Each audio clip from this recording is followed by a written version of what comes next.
ang tambalang kumikinang. Nicole Ayala and Diego Bandido.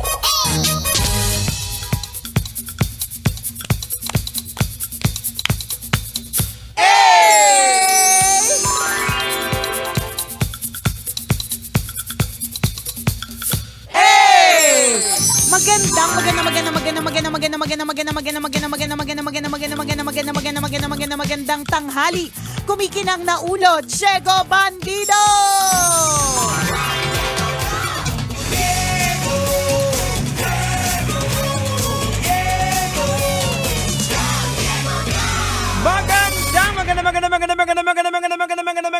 Magandang tanghali, kumikinang ina!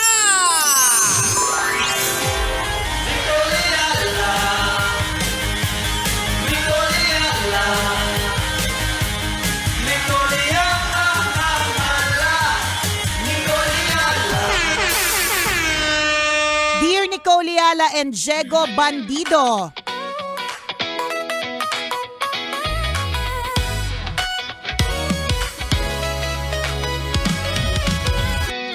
share ko lang po na kahapon holiday, finally minute ko po yung nakaka-chat ko for ilang months online. So ang question ko lang po talaga is, wala na ba talagang totoo online?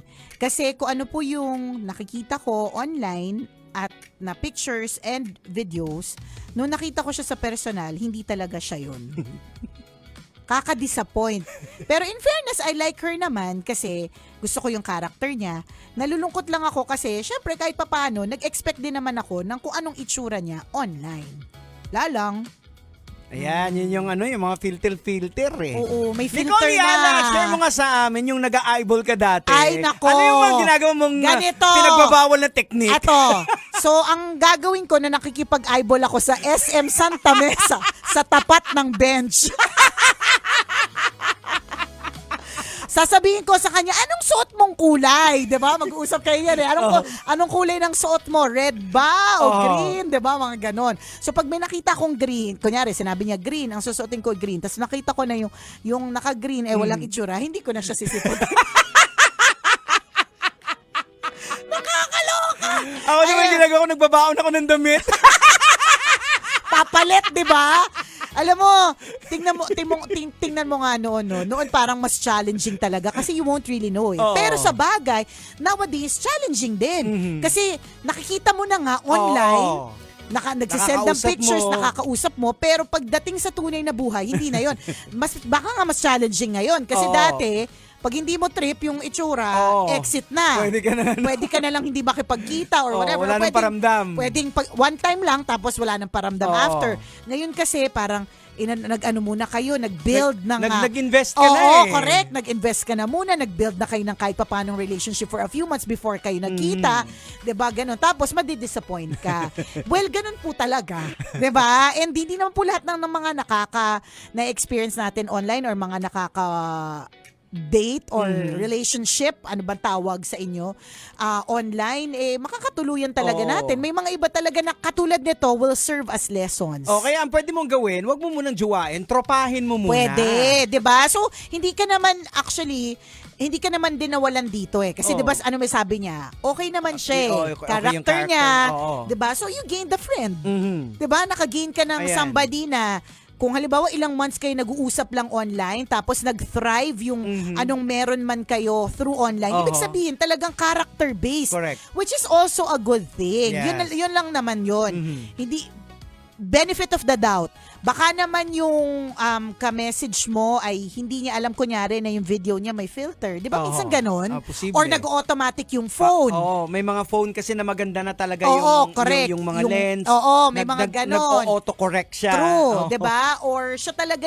ang feed niya sobrang aesthetic kaya binabrighten niya lahat ng photos. Oo. May mga ways na kasi talaga eh. Oo. Hindi naman siguro para manlin lang, 'di ba? Correct. Kasi siguro inisip benefit of the doubt dun sa babae. Inisip niya na syempre hindi lang naman tungkol sa looks kasi sa totoo lang ang looks mga kabisyo, they will fade. Tama. Maski naman yung mga may-ari na mga bonggacious na mga salon o kaya mga skincare clinics, 'di ba? alam mo eventually, makikita mo na, ay, matanda na rin pala Oo, siya. may Alam mo edad yon, na, may yan. edad na siya. Parang maganda siya, oo, pero very ante na talaga. 'Di ba? Because yung looks nga will fade. Tama. Kanya-kanya na lang na para-paraan kung kailan ito anong tawag dito, magfe-fade talaga. Correct, Kasi mag-e-expire. Mag-e-expire. Kasi may mga iba na nabubulok agad. May mga iba na mabagal ang pagbulok, Tama. 'di ba? Ganon. So eventually the looks will fade. Yun naman yung sinasabi natin. So yun yung question dyan. Sa looks ka lang ba talaga nagbe-base? Yan. Or do you feel na naloko ka kasi filter naman pala ang lahat o ganon? Or okay naman ito kasi it turns out she's a good friend, Oo. 'di ba? Wala So, naman talo sabi mo actually. na na-enjoy mo yung character niya. Correct. Ay, wag ka, nagtatanong-tanong ka ngayon, baka ma-develop ka, baka Yun sa na Burnay nga. ka na magsulat. Correct, 'di ba? Oo. Tulak ng bibig, kabig ng Oo, dibdib. may mga ganyan. Oo. Na, di ba, may mga kwento na dati nung high school or Yan. nilalait-lait. Tama. Di ba? Tapos ending pala. Oh, Di kayo ba? pala. Ganun talaga mga kabisyo. And para sa'yo, it's a lesson on your part, Mhm. 'di ba? Na don't believe everything you see on social Oo. media, 'di ba? Kilalanin mo na mabuti. Saka tropa muna. Tropahin bago, muna. Bago jowa. Maganda rin naman kasi na ang foundation ng inyong relationship ay friendship. Yes, oo. Pwede din namang magsimula sa ganun. Mm. Although hindi naman namin alam yung kwento ng buhay mo, baka pagod ka na nag-uumpisa sa friendship, napapagod ka, tapos eventually hindi naman lumalove life. Correct. Kaya rectang love life na siguro Oo. yung gusto niya, 'di ba? Basta wag laging maniniwala sa mga nakikita po natin kasi hindi po lahat ay totoo. Tama. Katulad na lang nito, Diego Bandido. Oh. Oh, kala mo makapal yung buhok. Kala mo makapal yung buhok ko? Tama. Hindi. Tulad na lang nito. Oh, 'di ba? Maraming Tulad na pagtanggal ko na mukha si Chris Super. correct. all this time 2 years pala. Si Christopher pala, 'di ba? Hindi natin masasabi. Tingnan mo. Meron akong isang video na laging dumadaan sa feed ko na sinasabi niya doon. Basta ang pinopromote niya is AI eh. Aha. So parang ang sinasabi niya doon is do you think that these images are AI generated or are they real? So ang picture ay babae na mapimple. Aha. So sa itsura niya talaga, mukha talaga siyang totoo. Kasi talagang yung butas, yung uka ng Aha. mukha, ganyan. Tapos sabi niya, ang lahat ng ito ay AI generated lamang. Mm. 'Di ba? So ibig sabihin, in other words, wag magtitiwala agad-agad. Double check, triple check, Correct. fact check, ganyan. Before mo ibuhos ang iyong buong damdamin o ang iyong budget. Kunyari Tama. hindi naman tungkol sa love life, 'di ba? Tungkol sa pera. Mhm. 'Di ba? I-ano mo muna, i-assess mo muna. 'Di ba Oo. may kumalat na ganyang klaseng pwede mo tong gamitin. Itong buhok na to, Diego Bandido, ay pwede mong gamitin. Ipit mo sa bumbunan mo. May buhok ka na. Ano yung tsura pag may ganito ka? O mamaya, try natin. Pag nakita nila sa FB Live, 'di ba? Meron akong napanood na parang nag-trending dati na scam siya kasi akala niya yung mga kausap niya sa Zoom Mhm. ay actual na talagang CEO ng iba't ibang Mga mga tao. kumpanya. Mhm. Yung pala, scammer sila. Mhm. Kasi madali lang naman sabihing CEO ako. Correct. At yun nga, nag-change na nga yung mukha, pwedeng i-change, Mhm. ganyan. 'Di ba? Ang ending, nag-trust siya too much, hindi nag-fact check, hindi Yan. nag-triple check. Ang ending, nag-invest ng pera. Ang ending, Ayun. na-lost. Nawala. Oo. Na-lost yung pera. Itinakbo na yung pera. Oo. Itinakbo. So yung issue na ito ay hindi lang tungkol sa love life, Mhm. 'di ba? Kundi in general, ang dami na po talagang ang dami Oo. na pong hindi totoo. Kaya mas maganda pa rin talaga when you build a relationship, yung nakikita mo talaga, yung nahahawakan Iba pa mo. rin Oo, iba pa rin din iba pa rin talaga. Though ang forecast ng mga na mga futuristic na na yung ano ba yun, anong generation nga sila, Prince? Gen Alpha. Yung beta, na Gen susunod, beta, oo. wala Yung na daw sunod. masyadong wala na daw masyadong interaction, more on sa screen na lang din eh. Oh. Nakakatakot pa naman yung screen eh. Kasi yung screen, it's not what you see. Oo, It's not tsaka- believable. Hindi Oo. lahat na nandun ay believable. Tsaka pag ginugol nyo yung tinatawag yung Prince of Light, tingnan ninyo kung sino yung lalabas. Ayan na.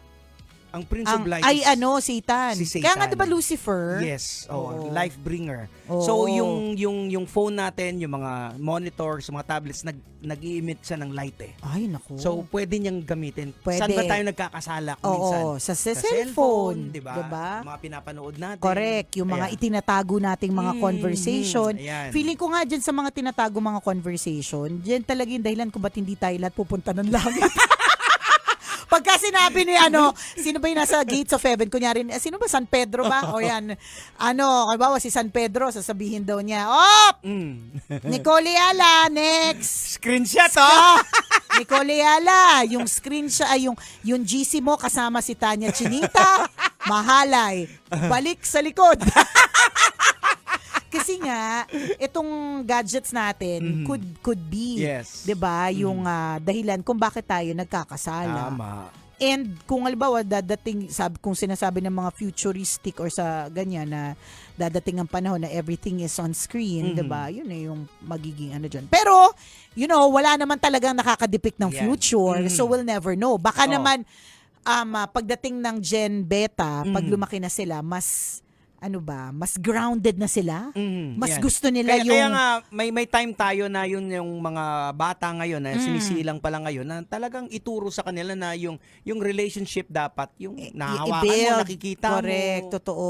Kasi alam mo yan yung isang realization ko talaga, Jegs, na at least sa bahay namin pag lahat kami wala sa phones namin, naririnig ko yung tawa ng mga anak ko. Nagtatanong sila, nagkukwento sila. Pag inupuan ko talaga sila na pag nire-review ko yung anak ko, it's a time na wala kami parehas na gadget.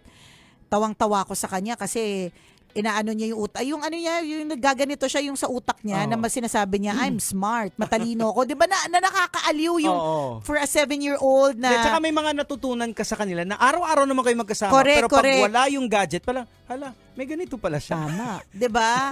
And pwede nating i-let go 'yun. So baka naman, oo, matindi yung knowledge nila, pero baka naman by that time gusto pa rin nilang maging grounded. Yes. 'Di ba? Baka gusto pa rin nila ng internal and external relationships. Oo. Baka naman, hopefully Ayan. naman. Though hindi na natin mapipigilan. Hindi na natin, yung, at saka hindi na natin din talaga Oo. natin sure kung maabutan natin. Pero ang importante nandun pa rin may iwan yung basic sa kanila. Tama, 'di ba? At 'yun yung trabaho ng generation naman natin. Yes. To make sure, 'di ba, na hindi nila kakalimutan yung kabutihang asal, Ayan. Gagawin ko pakikipagrelasyon. yan ni Nicole Ayala kasi meron pang isang baby na parating. Utot mo, Violet.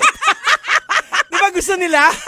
Oo, parang tanga nung isang araw, yung pa rin yung yung pa rin yung topic. Nakakaloka. Akala mo naman yung nanay nyo hindi nahuhulog bigla sa hagdan. Akala nyo kapag ka tumayo, hindi tumutunog yung mga buto. Diba? Tsaka alam mo ba, Jex, hindi na ako makapagtanggal ng t-shirt na hindi umaaray. Ang hirap na iangat ng kamay, tapos baby pa yung kasunod, di ba? Pero totoo yun. For the future generation, yung generations ngayon, ituro pa rin natin yung maganda. Tama. Para dumating man yung panahon na nasa cellphone na lang silang lahat, 'di ba? Meron pa ring part na gusto pa rin ng actual na relationships. Ang pinaka-importante sa lahat is grounded sa Word of God. Correct, yan. Yun Ayan, yung sinasabi para natin. shielded din sila na kahit Against. wala ka, alam nila yung mag-discern ng Mali at tama. yan. Ganon. Salamat. Salamat sa lahat ng mga kabisya natin nakatutok ngayon. It's a Friday! Time to relax na for a weekend. Kahit papano, walang gala kasi walang panggala. Okay lang yan. Ang dami, alam mo sa totoo, ang dami pwedeng gawin sa bahay. Kutkutin, Ayan. linisin, So, ayusin. kung nabitin ka doon sa pag sort out ng mga things na hindi Correct, na ginagamit. nung Holy Week. Oo, Oo. gawin mo ngayon. True. Yan na Ayan. lang po yung gawin natin. Tapos malay mo, yung mga bagay na mabenta pa, mapera pa. Correct. Or maipamigay na may mga makaka-benefit pa. Tama. So nag-ano ka na nga, anong tawag doon, nag-declutter. Yan, 'di ba? Nakinabang pa yung ibang tao. Tama. Very good. Yan na muna gagawin natin dahil wala naman tayong panglarga. Ayun pa rin po yung nakatutok sa tambalang kumikinang. Ako po si Diego Bandido. At ako po si Nicole Ayala. Kailangan pa bang i-memorize yan? Basic! Alam mo yung dahilan kung bakit ko to binili? Kasi nung isang araw, tawang-tawa yung asawa ko sa akin. Kasi lagi akong parang yung nakatali na nakahipid yung hair. Tapos ayos na ayos yung buhok ko. Tapos natawa siya sa pusod ko. Kasi di ba yung buhok ko, 15 pieces na lang. Ang liit-liit nung pusod. Kaya tawang-tawa din siya nung bumili ako nito. Kasi sabi niya sa akin, Gabi ka naman, naapektuhan ka naman masyado. Eh syempre no, gusto ko maganda ako sa paningin mo. So ano itsura nito sa ulo mo pag pinatong? Hindi ba? Ano ba yan? Hindi, clamp to, syempre wag mo, ipatong mo lang, Jegs. Tingnan mo, tama. Oh, di ba? Ganito po ang itsura ni Diego Bandido pag may ay, may Ay, parang kamukha. si ano? Si Tekla, kamukha. Kamukha mo si Tekla. Nakakaloka. Di ba? Oh, di ba? Nakapatong siya. Oh, nakapatong lang. Oh my gosh, kamukha mo nga. O siya! Tama na tong kalokohan na to. Exit na muna kami mga kabisyo. Bye! See you later. Kwento na may Wagang Burnay. Metro's #1 Love Radio. Basic!